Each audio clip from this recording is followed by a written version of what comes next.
Good morning, everyone. It's been almost a year since I did my last video. Thought it would be time to do one again. I miss you guys a lot, so comment on the video. I'll get back to you. This is something I want to show you because this is what I've been doing recently. I also made a really big one, but I want to show you in small so that you can sort of create this too. It's on a stretch canvas, as you can see. What I think you should do is put these, the wedges in the corners to stretch out that canvas to make it just a little bit more sturdy to stick these things on the top. So let's get into how we make this. A while back I showed you a vase that I made, and it's a little bit the same technique, but I think this is more relaxing and more fun to do. So the only thing you really need is some household things that you can press into the clay. I'll give you an example, something like this, a little cap from a bottle. This is from some sort of I don't know what, but you get the drift. All things that have these round that you can press into the clay. Now, if you get onto Temu, you will find, or Shein or Wish or whatever, those Chinese websites, you will find little boxes like this. They are like $2 and you have all these sizes. These are for the really small ones. So that's really cheap. And then, of course, you have the clay. So the clay is also very cheap. I buy them for, I think, $1.75, something like that. And that's all you really need. Now, the easiest way to do this, because normally you would make every single one of these you would make separately. So let me give you an idea how long that takes. So you just roll up some clay, roll it out, and if it is good to have the same thickness of clay, of all these little things that you punch out, and you can achieve that with putting something next to it. Something like this. Doesn't have to be really expensive at all. And if you roll over this, you will always get the same thickness of clay. So when you have that, you take something the size you want. Let's say we take this. This was from washing detergent. I think fabric softener, that was it. You do have to put a little hole in the top so you can release the air that gets put inside. Makes it a little easier. Then you take that away. That's the scrap clay. And then you have your first little round thingy. Now, what you normally would do is you would press all these little sort of patterns into the clay, but that's going to take forever, right? So you really don't want to do that. So we put it back and we roll it up. We make a big one. So you take a really big piece of clay, make it a little thicker, and you make all these patterns into it, something that you like. Then you let this dry. Once it's dry, then you take a piece of clay, you put it in the middle, and you roll it. Now, I like sort of pressing it instead of rolling because you can see why. But if you like the organic shapes that it gives, oops, gotta take it off really carefully. But if you like the organic shapes, then I say just go for it. If you don't, then I would suggest that you press it down. So then I put that, oop, I forgot my press thingy. Just these where you flatten the surface of the walls with, they are like $1. So then you put that there and you just press it down. And there you have it. Now, the size of these will depend on how much clay you put on the mold. So I'm calling this a mold. So if you put a little bit on, right there,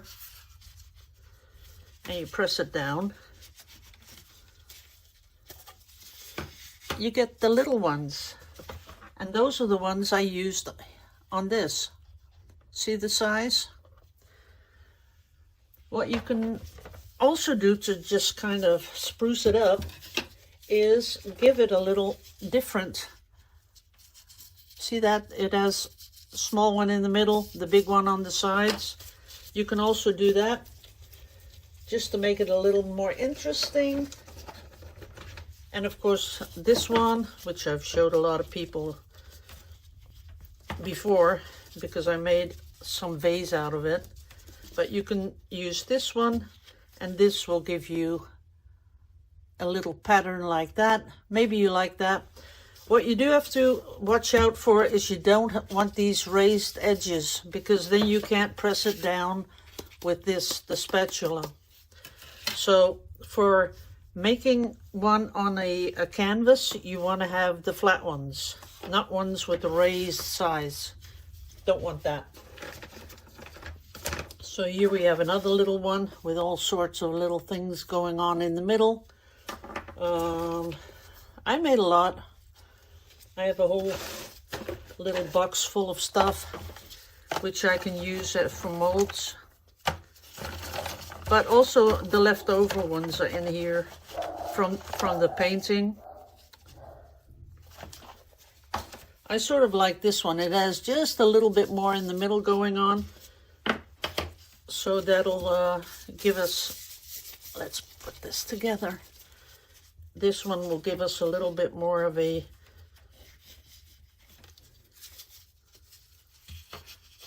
there you go.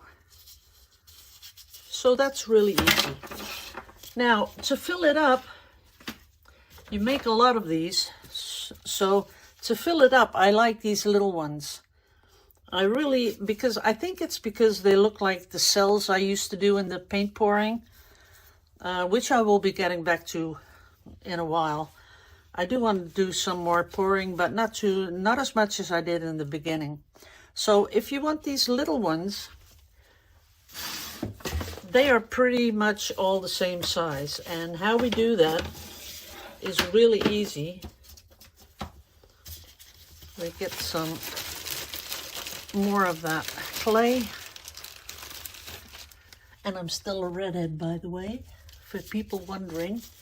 You just cannot stop. Once you go red, you cannot stop, because you can't let it grow out. It looks really stupid. So, okay, we just give that a little squishy wishy to give it the same depth of thickness of the clay. There we go. Now we're ready. Now we take out one of those thingies. Don't even know what they are. I think something has to do with some electric stuff. Then you press those into the clay, and you can go smaller. I do like the little ones to have a few different shapes, just so it's not all uniform and makes it look, I don't know, not handmade. So when you got these little ones, you just sit there, you put them between your hands, you roll them that they're nice and flat, and then we have all sorts of utensils. You probably know these. You get them, you know, for your nails, with the little ball point, but you have them also for polymer clay, all sorts of sizes. So you get your little thingy and you push in a little, maybe a little bigger on this one because he's really big, and you put a little hole in the middle, and there you have one.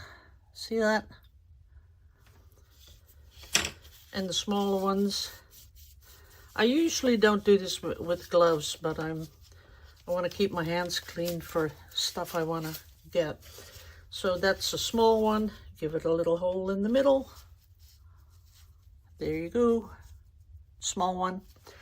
And what I usually do is just put my tablet on a stand. I put something I'm watching at the moment, and I just make hundreds of these little things, and it's really fun to do.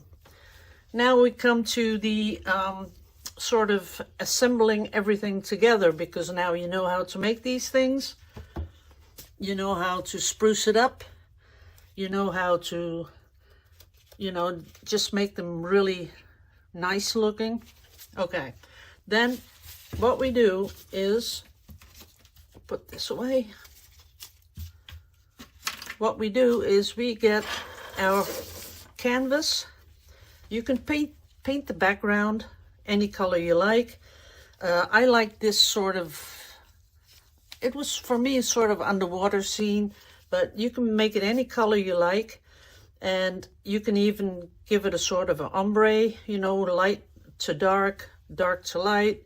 You could paint it different colors, anything you want to do. You don't have to do it exactly like this. You can just be creative and make something fun. Then when that's ready, you can use this. I use PowerTex Universal Medium, and I use, it's a little backwards on the video. I don't know how that happens, but it's PowerTex Easy Structure. So these two things, that's what I use. And it is on there forever, because this will not break off. Even, when this moves, nothing is going to break off. So PowerTex Universal Medium, or the little thicker is the Easy Structure paste. Now, when you're making all these things, you don't have to wait till they're dry. When you make them, you can stick them straight on the canvas. What I like to do is make a whole bunch, let them dry, and then stick them on the canvas, because I really made a really big one, which I'll show you later on. And there's just, no way to really do that and stick them straight on, because you get, back sore and your neck gets sore. So what I do is I put the big one down on a table, and then I sit on a chair and I put them all on. So, because a lot of those go into it, the little ones. And these, you have to stick them on one by one. So, okay, when that's all ready and you have your whole thing stuck on there, then you wait for it to dry. That's about just a day. And then you can paint all these. And you can paint them in one color, which I did with the one I'm going to show you later on. Or you can do it like this. This is sort of a watercolor, which really sort of gets sucked into that clay when it's dry. So it gives you that really funny, I don't know, watercolory sort of a effect. I really like the colors going together with the background, and then this going on top of it. So I have this in my kitchen, which I really like hanging on the wall. The bigger one, I'm not sure if I'm going to do something more to it, because I don't know, it's missing something, but I'm not just sure what. So after you've done this and you've stuck all these things on and you've painted it, what you can also do is give it a sort of a little bit more of a special touch. What I use is this Inca Gold. It's from Viva. It's called Viva Inca Gold. And you just rub with a little cloth, and then you give these things just a little bit of gold, just on the raised parts. You don't really want it all over, just a little bit on the raised parts. And then, that gives it just that little extra kazam. So that's what you can do with it. I hope you like that little, these little things that I made. Of course, you can take it to the next level and make even more things on it. But, you know, that's just your own creativity, and it's just up to you how to do that. Okay, I didn't want to do any chit-chat, what's going on and stuff. Maybe do that in the next one.